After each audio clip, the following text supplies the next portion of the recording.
할렐루야. 오늘 수요밤 예배에도 하나님의 귀한 은혜가 우리에게 임할 줄 믿습니다. 오늘 고린도후서 4장 1절부터 7절 말씀에는 사도 바울의 고백을 통해 우리가 어떤 사람인가에 대해서, 우리의 정체성에 대해서 나와 있습니다.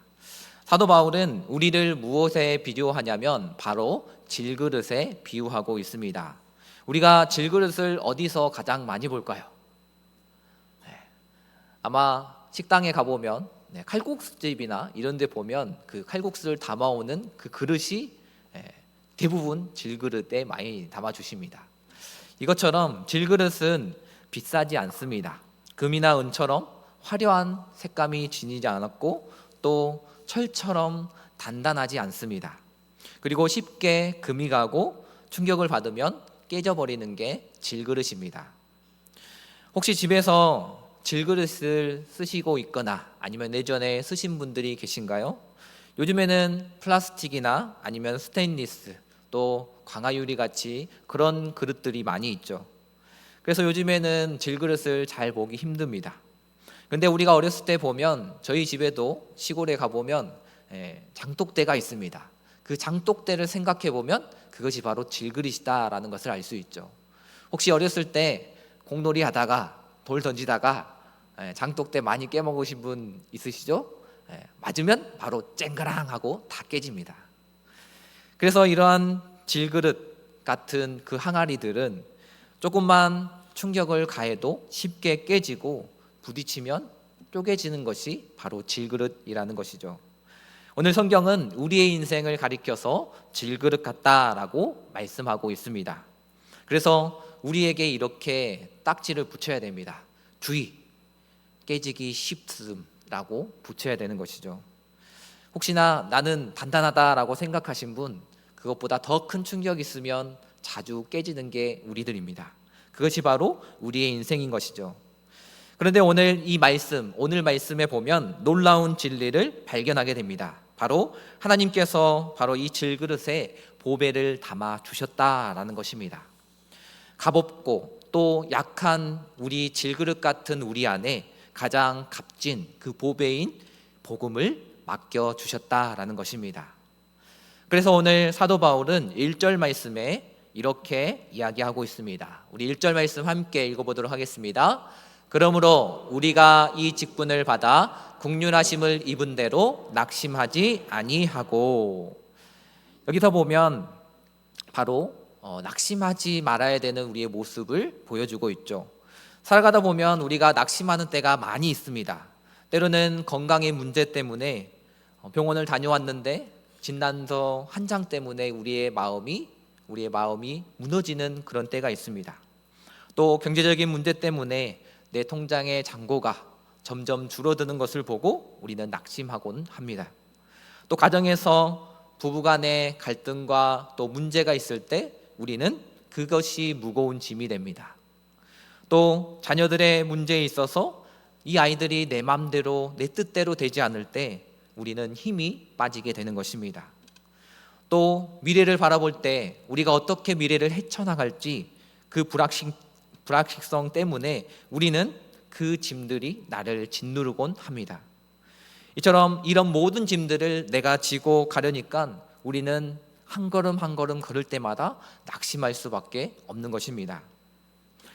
저희 아이들도 유치원과 어린이집을 다니는데 이 아이들이 가방을 들고 다닙니다. 근데 아침에 이 아이들이 가방을 제가 들고 어린이집이나 또 유치원을 보내는데 갔다 오면 가방만 딱 들고 옵니다. 그 가방을 들고 오는 모습이 얼마나 의젓해 보이는지. 그런데 막상 그 가방을 딱 열어보면 은근히 무겁습니다.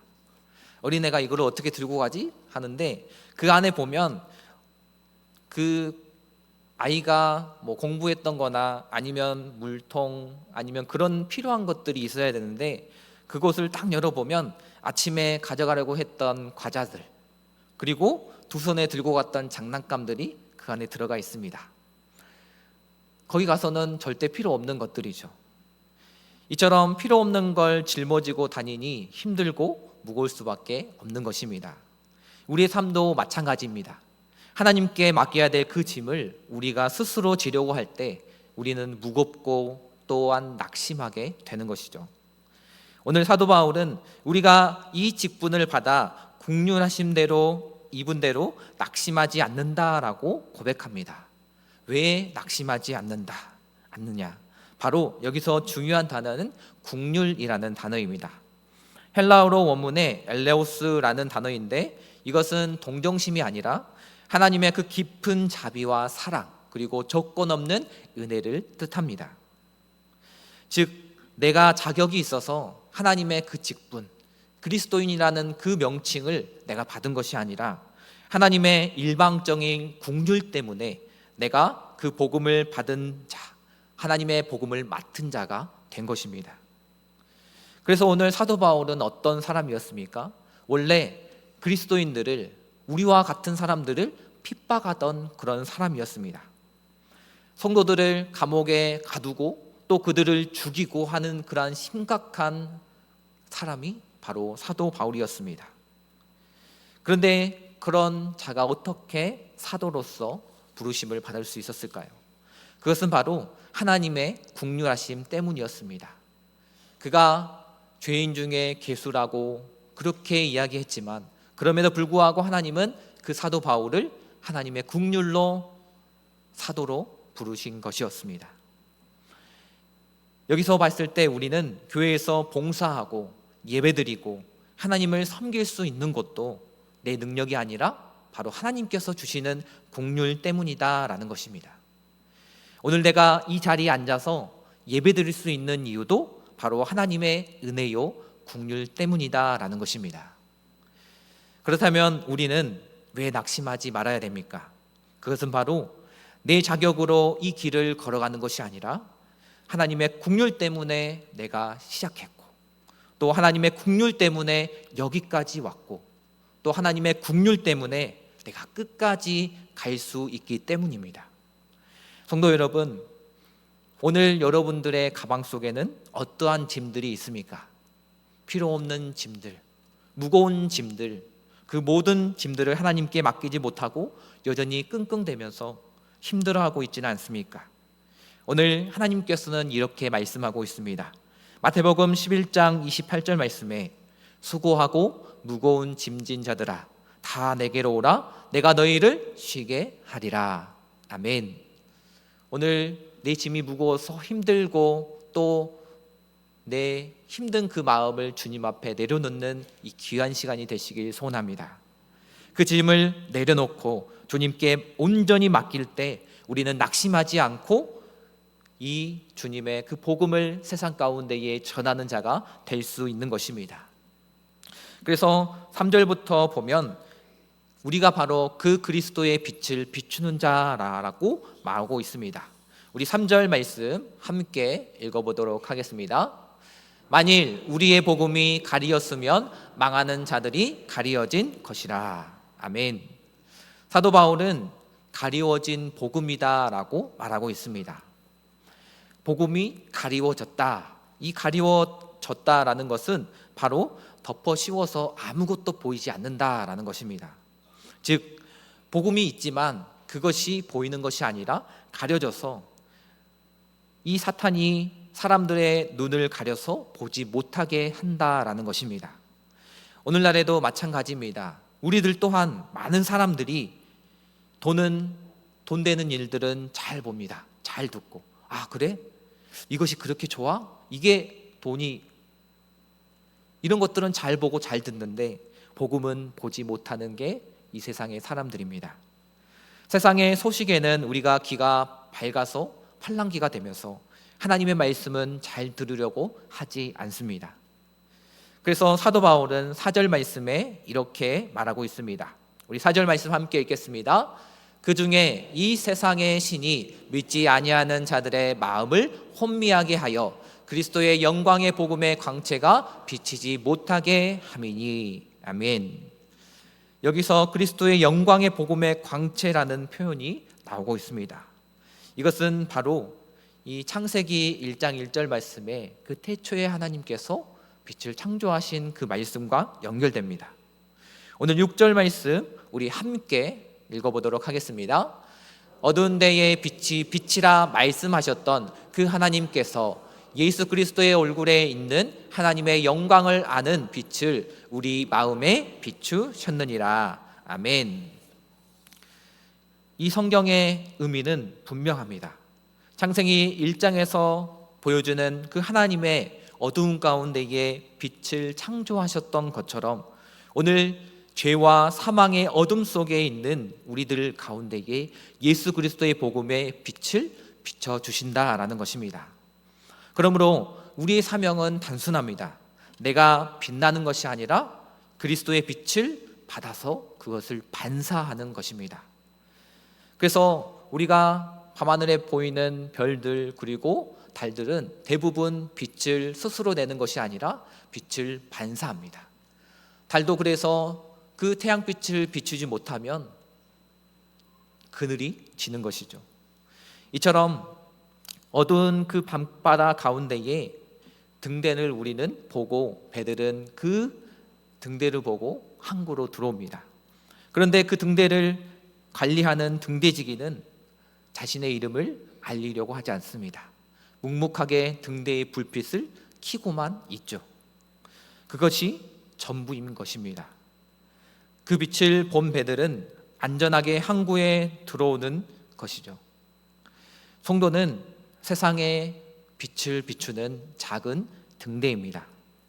내 이름이 아니라 오직 예수 그리스도의 이름을 드러나게 하는 바로 그 등대와 같은 역할을 우리가 해야 되는 것입니다.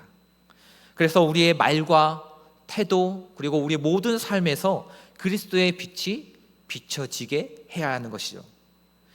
우리의 가정에서 또 직장에서 또 이웃과의 관계에서 우리 모두 예수님의 빛을 반사하는 비추는 그러한 등대가 되시길 소원합니다. 그래서 결론적으로 이 사도 바울은 7절 말씀에 우리가 어떤 존재이냐 바로 질그릇 속에 담긴 보배다라고 말하고 있는데 우리 7절 말씀 함께 읽어보도록 하겠습니다. 우리가 이 보배를 질그릇에 가졌으니 이는 심히 큰 능력은 하나님께 있고 우리에게 있지 아니함을 알게 하려 함이라. 아멘. 우리는 여기서 질문이 생깁니다. 왜 좋은 그릇을 놔두고 사도 바울은 질그릇에 비유하고 있을까? 성경을 보면 우리의 인간을 질그릇에 자주 비유하고 있습니다. 그래서 창세기 2장 7절 말씀 그리고 이사야 64장 8절 말씀 에레미야 14장 18장 4절 말씀에 보면 이렇게 나와 있죠. 우리 창세기 2장 7절 말씀에 보면 여호와 하나님이 땅의 흙으로 사람을 지으셨다. 우리는 즉 본질적으로 흙, 질그릇이라는 뜻입니다. 이사야 64장 8절 말씀에 우리는 진흙이요 주는 토기장이이시다. 그리고 에레미야에 보면 진흙으로 만든 그 그릇이 토기장이 손에 의해서 터지게 된다라고 나오고 있습니다. 하나님은 토기장의 비유를 통해서 우리 인생을 다루시는 그 모습을 보게 되는 것이죠. 우리가 이 질그릇을 보면 세 가지의 특징을 가지고 있습니다. 내가 그 질그릇과 같은 특징을 가지고 있는지 한번 살펴보시길 바랍니다. 먼저 첫 번째로 질그릇은 연약합니다. 질그릇은 와장창 떨어지면 깨지는 그러한 연약한 존재이죠. 우리는 작은 문제에도 낙심하고 또 쉽게 넘어지는 그러한 존재인 것이죠. 두 번째로 값이 쌉니다. 별로 귀하지 않습니다. 금과 은과 같은 그런 그릇이 아니라 하찮은 것으로 세상은 보일지 모르지만 하나님은 그 질그릇 안에 오늘 보배를 담아 주신 것입니다. 세 번째 특징은 흠이 많습니다. 질그릇을 보면 그 겉 표면을 만져보면 거칠거칠합니다. 그래서 그 피부가 매끈하지 않고 거칠고 투박합니다. 우리의 인생과 같은 모습이죠. 완벽하지 않고 부족하고 거친 투성이가 바로 질그릇인 것입니다. 그런데 하나님께서는 바로 이 질그릇 안에 우리 안에 예수 그리스도 또 복음이라는 그 보배를 담아 주신다라고 말씀하십니다. 왜냐하면 우리의 연약함 속에서 오직 하나님의 능력이 드러나기 때문입니다. 내가 잘나서가 아니라 하나님이 일하고 계시기 때문에 그 하나님께만 우리는 영광을 돌려야 하는 것입니다. 그래서 질그릇인 우리가 깨져야지만 그 안에 있는 보배가 드러나게 되는 것이죠. 어떤 낡은 항아리가 있습니다. 물을 뜨는 항아리입니다. 주인이 이 그릇을 가지고, 항아리를 가지고 물을 뜨러 갑니다. 근데 거기에 구멍이 뽕 하고 뚫려 있습니다. 주인이 물을 뜨고 물을 가지고 이제 집으로 다시 돌아갑니다. 근데 구멍이 뚫려 있으니까 어떻게 될까요? 물이 줄줄줄 셉니다. 주인은 그것도 모르고 계속해서 갑니다. 그러니까 자꾸 왔다 갔다 해다 보니까 물이 떨어져 있는 모습을 보고 그 물 떨어지는 것을 알게 된 것이죠. 그런데 그 금간 항아리에서 흘러나온 물들이 계속해서 조금씩 흘러나온 그 모습 때문에 그것들이 씨앗을 적시고 또 그 길가에 물이 뿌려짐으로 인해서 그 길가에 꽃이 자라나는 영향이 있던 것을 보게 됩니다. 이처럼 우리의 상처와 연약함 가운데에 하나님은 그것을 사용하셔서 누군가에게 생명의 빛을 피우게 하시는 것입니다. 우리가 깨져야지만, 우리가 그 생명의 복음을 흘려야지만 다른 누군가가 그 생명수를 얻고 자라나게 되고 꽃을 피우고 열매를 맺게 되는 것입니다. 성도 여러분, 우리가 질그릇이라고 거칠다고 연약하다고 낙심하지 마시길 바랍니다. 이 질그릇 안에는 예수 그리스도라는 보배가 담겨져 있는 것입니다. 우리는 그만큼 소중하고 귀한 존재라는 것입니다. 그러므로 성도 여러분, 우리는 때로는 쉽게 금이 가고 때로는 흠이 많고 때로는 쓰러지기도 하지만, 그러나 하나님은 그 질그릇 안에 보배라는, 그 복음이라는 보배를 담아 주신 것을 꼭 기억하시길 바랍니다. 그 보배를 내가 얼마나 귀하게 사용하고 또 내가 품고 그것을 다른 사람들에게 나눠줌을 통하여서 그 복음이 전달되게 하는가, 이것이 바로 우리의 사명이요 하나님께서 우리를 그리스도인으로 세운 목적이요 사명인 것입니다. 그러므로 우리는 오늘 결단하며 이 세 가지를 결단하기를 소원합니다. 먼저 첫 번째로 낙심하지 마시길 바랍니다. 왜냐하면 이 사도 바울처럼 우리는 국률하심을 입은 자라는 것을 기억해야 합니다. 내 힘이 아니라 하나님의 은혜로 이 길을 우리는 걸어가고 있음을 꼭 기억하시길 바랍니다. 두 번째 결단은 그리스도의 빛을 비추시길 바랍니다.